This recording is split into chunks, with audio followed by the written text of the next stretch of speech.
As maneiras de coletar informações, bem como produzir e difundir notícias, foram alteradas de forma profunda pela popularização da internet. A gente que o diga, né, Ernesto? A gente que começou na era analógica, passamos pela transição, hoje todo mundo conectado.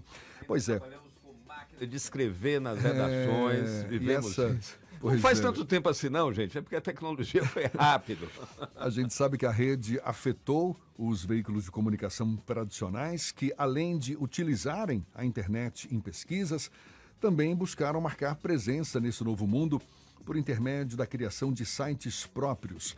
Veículos de comunicação hoje disseminam conteúdos e os jornalistas utilizam os dispositivos conectados à rede para entrevistas, pesquisas, enfim, informações em geral. Ou seja, uma pesquisa em andamento na Universidade do Estado do Rio de Janeiro, a UERJ, está investigando exatamente as relações entre jornalismo e tecnologia. Esse grupo é coordenado pelo professor do Departamento de Jornalismo da UERJ, o doutor em Ciência Política, Fábio Vasconcelos, com quem a gente conversa agora. Um prazer. Muito obrigado por aceitar nosso convite. Seja bem-vindo, professor. Olá a todos, muito bom dia. Obrigado pelo convite. Espero poder contribuir com o debate e a discussão. Pois é, nessa era digital, o trabalho jornalístico acabou ganhando um protagonismo totalmente diferente, não é? Se tornou muito mais do que simplesmente informar o leitor, o ouvinte, enfim, o consumidor. O que mais está sendo, digamos, identificado nesse papel do jornalismo na era digital, professor? Bom, a gente está diante de um fenômeno ainda em transição, e quando os fenômenos estão em transição, é difícil a gente ter uma compreensão plena, né, das suas diversas camadas, né, diversos fatores que influenciam. O que a gente pode dizer é que o jornalismo tradicional, esse que vocês estavam comentando e do qual também eu trabalhei durante um tempo, ele perdeu a hegemonia da notícia, né? O jornalismo tradicional, anterior à internet, ele tinha uma hegemonia de definir os acontecimentos que eram importantes, relevantes para a sociedade. Quando você tem o nascimento da internet, meados dos anos 90, e especialmente essa internet de rede social agora, essa hegemonia está compartilhada com outros atores, outros agentes importantes, né? Influenciadores, lideranças políticas que podem se comunicar diretamente com a sua audiência. Então, o jornalismo passa por um processo agora de reinterpretação dos seus papéis ou do seu papel nessa sociedade hiperinformada, né? A gente vive uma era da informação permanente, constante, não? Onde estaria ou qual seria o papel do jornalismo nesse ambiente? Há autores que pensam que o jornalismo perdeu a sua hegemonia e, portanto, estaria em fins de finalizando a sua atividade como nós conhecíamos. Eu sou da ala que acha que o jornalismo, na verdade, assumiu novas responsabilidades, na medida em que quando você tem uma turbulência, né, muito burburinho nas redes, na verdade, você precisa que alguma instituição, as democracias funcionam assim, tentem organizar de alguma maneira essas informações para as audiências. Isso, obviamente, não invalida a participação de outros agentes, e tem sido importante a participação de outros agentes, né? Jornalismo independente, lideranças, cientistas estão participando da arena pública, no debate público, e isso, de alguma maneira, tornou mais colorido o debate público. Mas o jornalismo precisa estar nesse processo de organizar a sua função para a sociedade, porque não há como viver sem o jornalismo, né? Eu não me refiro especialmente ao jornalismo apenas institucional, esse que a gente conhece das grandes empresas, né? Há jornalistas independentes também atuando de maneira séria, fiscalizando o poder público, trazendo informação, trazendo análise, compreensão. Então, isso é importante, e acho que aí há uma saída no sentido de aprofundamento, mais análise, uso, por exemplo, de tecnologias sofisticadas, como o aprendizado de máquina, por exemplo, pode ser uma saída interessante. Pois é, nesse contexto, a gente pode afirmar que o jornalismo ganhou, sim, essa responsabilidade, até porque, com essa enxurrada de fake news, cabe ao jornalismo sério, ao jornalismo responsável, distinguir, não é, o que é, de fato, informação de credibilidade daquilo que a gente sabe é uma mentira, está sendo plantada. Agora, você pensa que o público em geral tem essa percepção também? ele migra para o jornalismo de credibilidade com a mesma facilidade com que consome essa enxurrada de informação que é produzida pelas redes sociais?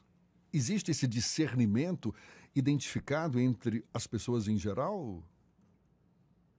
Olha, a internet, a gente saiu de uma era que a gente chama de escassez de informação, onde você tinha poucos agentes produzindo informação, para uma área de abundância, né? Um momento de abundância de informação.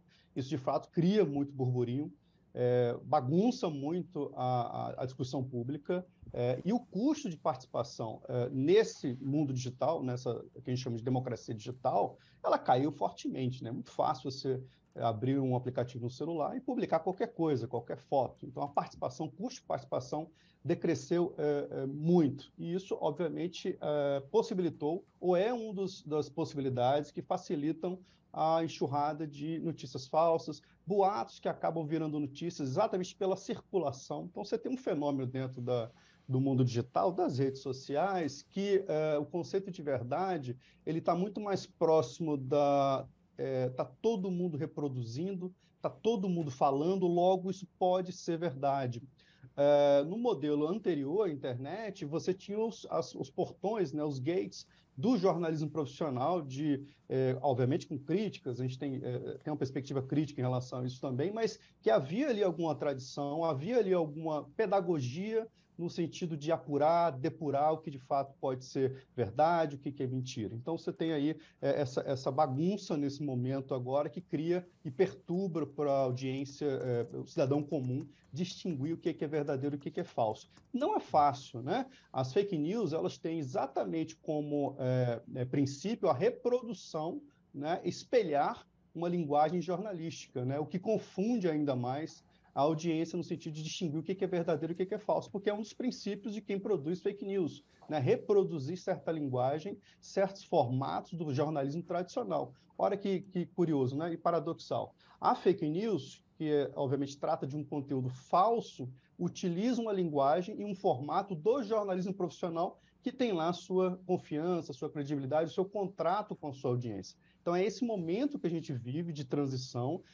Eu acredito que o momento da pandemia houve um recrudescimento da crença. Há algumas pesquisas, a Reuters identificou alguma tendência dessa, de redução de confiança nas informações que circulam eminentemente em rede social. Eu tenho um pouco de preocupação com isso. É óbvio que o jornalismo profissional precisa ser valorizado e precisa garantir as suas funções, e os seus procedimentos podem ser questionados, obviamente, isso não é nenhum problema. Eu só tenho uma preocupação de tratar toda a informação que circula em rede social como eminentemente falsa, porque você pode estar, na verdade, misturando alhos com bugalhos, né? Podem ter lideranças, cientistas. Durante a pandemia, muito cientista participou do mundo digital, divulgando informações corretas e precisas, ajudando a população a entender aquele fenômeno. Então, é essa distinção que talvez seja mais complexa para o cidadão comum, né? A fake news procura reproduzir um discurso crível, que é o do jornalismo tradicional.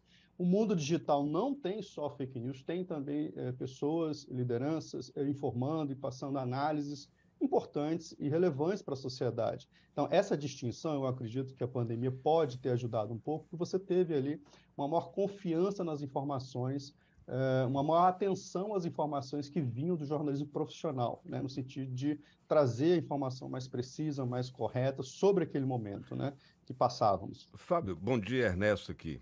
Eu queria te perguntar o seguinte, de fato as fake news buscam travestir-se, né, de notícia, no formato que a gente usa aqui no Grupo à Tarde, qualquer veículo tradicional utiliza, mas graças a essa avalanche de informações, a multiplicidade de fontes, todo mundo passa a ser fonte, isso é uma coisa positiva. Agora, por exemplo, no caso da comoção gerada pela situação do Yanomami, os indígenas já vêm fazendo a sua própria comunicação e dizendo, olha, ninguém fala por nós, nós falamos por nós. E passaram a se comunicar, fazer cinema, inclusive, e ter portais, etc. Eles têm suas agências de informações, etc. Mas tem também um esforço que a gente vê no ambiente digital de desqualificar o jornalismo e desacreditar a imprensa como instituição. A gente viu isso fortemente agora nesse período. Aí, nisso, surge uma nova alternativa de trabalho para os jornalistas, que são as agências de checagem. Ou seja, antes, aqui é o que eu queria chegar, Fábio, antes o critério para saber se alguma coisa era verdade ou mentira, se saiu na imprensa ou não. Agora a gente perdeu esse crivo, né, esse atestado de veracidade das informações, porque qualquer fonte pode se comunicar, desde fontes críveis, como você falou, lideranças, etc., até também gente interessada em produzir catástrofe. Aqui nas enchentes, por exemplo, teve cidades entraram em pânico no ano passado, né, com boato de barragem rompendo. Itabuna, que é uma das maiores cidades do interior, teve uma coisa, parecia coisa de cinema, né? Esse ponto sobra o que é um desafio para nós jornalistas, é um desafio para todo o público qualificar mais a forma, seus hábitos de consumo de informação, Fábio?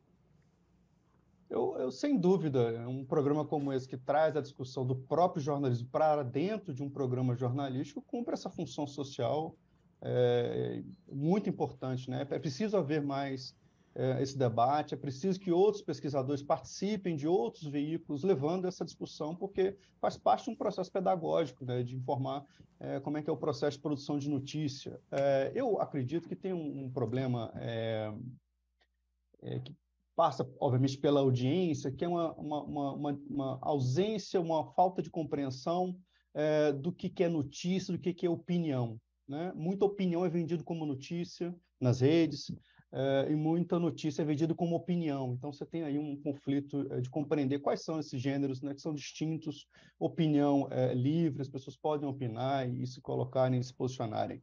O jornalismo profissional vem enfrentando, e não é só no Brasil, esse debate sobre o seu discurso, né, sobre as suas formas de produzir informação, porque o jornalismo profissional até então era muito fechado, né, era um produto realizado a partir de certas elites intelectuais, políticas, que tinham acesso a jornalistas, que tinham acesso aos meios de comunicação de uma maneira geral. Isso vem mudando, de certa forma, as redes sociais são responsáveis por essa pressão, o acesso aos jornalistas se tornou um pouco mais facilitou, né? E isso permite que outras fontes acessem os jornalistas, apresentem outros pontos de vista. Então, eu acho que há uma crítica que ela é eminentemente ideológica aos veículos, e sobre isso eu não tenho o que falar, porque a discussão ideológica ela é infinita, né? Posição ideológica, X ou B, elas são incongruentes por natureza.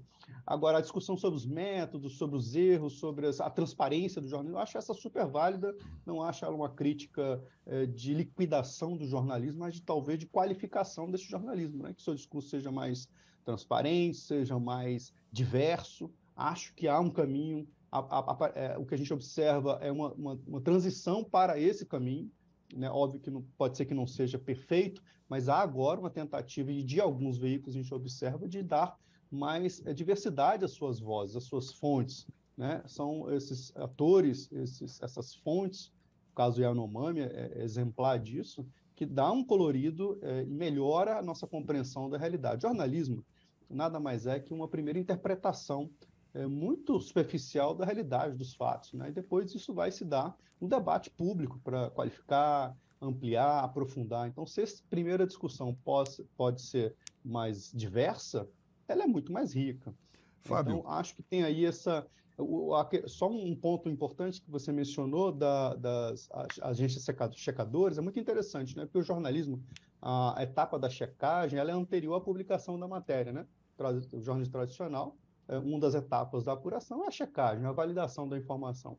As agências de checagem, elas ocorrem posterior à publicação. As matérias, as notícias, ou quase sempre as checagens de lideranças, porque as checagens olham a fala das lideranças políticas, elas ocorrem após a publicação, no momento em que já tem informação. Então, você tem uma mudança de etapa muito interessante. A checagem passa a ser posterior à veiculação daquela informação, e não mais anterior. Então, acho que tem uma questão aqui que se complementa, que pode ser bastante interessante. Fábio, para a gente encerrar, estamos conversando aqui com o professor do Departamento de Jornalismo da UERJ, doutor em Ciência Política, Fábio Vasconcelos. Estamos falando aqui dessas mudanças no jornalismo, na prática do jornalismo por conta do advento da internet, das redes sociais. E o que dizer em relação à sobrevivência dos veículos? hoje a gente encontra tanto pessoas que apostam no fim. Estou falando aqui dos veículos mais tradicionais, não é? O jornalismo impresso, a TV aberta. E há quem defenda o contrário, não. É uma transformação constante essa. Na sua avaliação, o que vai acontecer com os veículos tradicionais num futuro talvez não tão distante assim? Olha, eu acho que o que vai acontecer é o que já vem acontecendo. Na verdade, não tem previsão nenhuma, é só uma descrição um pouco da realidade. Veículos que souberam se adequar, antecipar-se às inovações tecnológicas, mudar a sua forma de trabalhar, procurar mais transparência, buscar diversificar suas fontes, seus conteúdos, de alguma maneira estão conseguindo alguma sobrevivência. Aqueles que não andaram junto com essas transformações, infelizmente, vai perder audiência e vai perder forma de financiamento. Agora, o ponto do financiamento, independentemente da empresa ela ser uma nativa de web, né, os veículos que nascem hoje a gente considera nativos de web, já nascem no ambiente digital, ou aqueles tradicionais, tem uma questão estrutural de maior alcance aí, que talvez não seja tão simples de explicar, que é todo o ambiente social de produção da informação e consumo da informação, hoje está, basicamente, na mão de 4 ou 5 big techs, né, de empresas de tecnologia em escala mundial. Essas empresas elas conseguiram produzir uma infraestrutura tecnológica de geração de dados e também de geração de financiamento do seu próprio negócio. Então, o jornalismo hoje, de certa forma, para ser visto e ser notado, precisa migrar para as redes sociais, precisa estar lá. E ali o ambiente não é do jornalismo, pertence a essas big techs, que é quem conseguiu formular um modelo de remuneração, de autorremuneração via publicidade. Então, a grande questão que existe é em que momentos o jornalismo, e aí eu falo não só de Brasil, porque esse debate ocorre na Europa, nos Estados Unidos, de que maneira esse jornalismo profissional vai conseguir negociar, vai conseguir equiparar-se, ou equiparar não, porque eu acho que é uma palavra forte, mas conseguir uma brecha com essas big techs, localmente, né, não em escala mundial, para que algum tipo de financiamento seja razoável. Por quê? As big techs se colocam como empresas de tecnologia e não de conteúdo. No entanto, as pessoas estão nas redes sociais consumindo conteúdo. Parte desse produzindo conteúdo, e consumindo, né? Produzindo e consumindo. Agora, parte desse conteúdo que de fato é relevante para a sociedade, para a democracia, sistema político, etc., é produzido por esse jornalismo profissional, né, que tem lá os seus métodos de trabalho.